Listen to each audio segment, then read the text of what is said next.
কিন্তু আমাদের কাছে কি একবার আসে, আমাদের কাছে আমাকে মেরেছে, আমাদের একটা শিক্ষক মারা গিয়েছে, কেন আমাকে আমাকে পিঠের পর দেখেন কি করেছে, পিঠের পর আমাকে অনেক করে দিয়েছে, কেন বাচ্চাদের কাছে কি বলবো,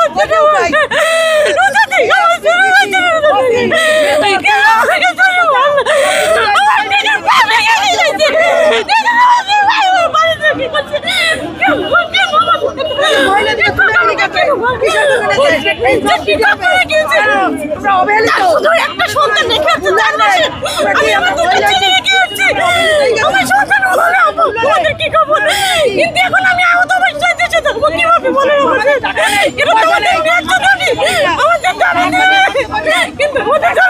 আমাকে কেন আমাদের বলে কেন মারতেছে, আমাদের আমার তো শিক্ষক, এটা তো আমাদের ন্যায্য দাবি, আমাদের চুরি করি নাই, আমাদের স্কুলে সবই আছে, আমাদের স্কুল চলবেন, কেন আমাদের কেন কেন কেন কেন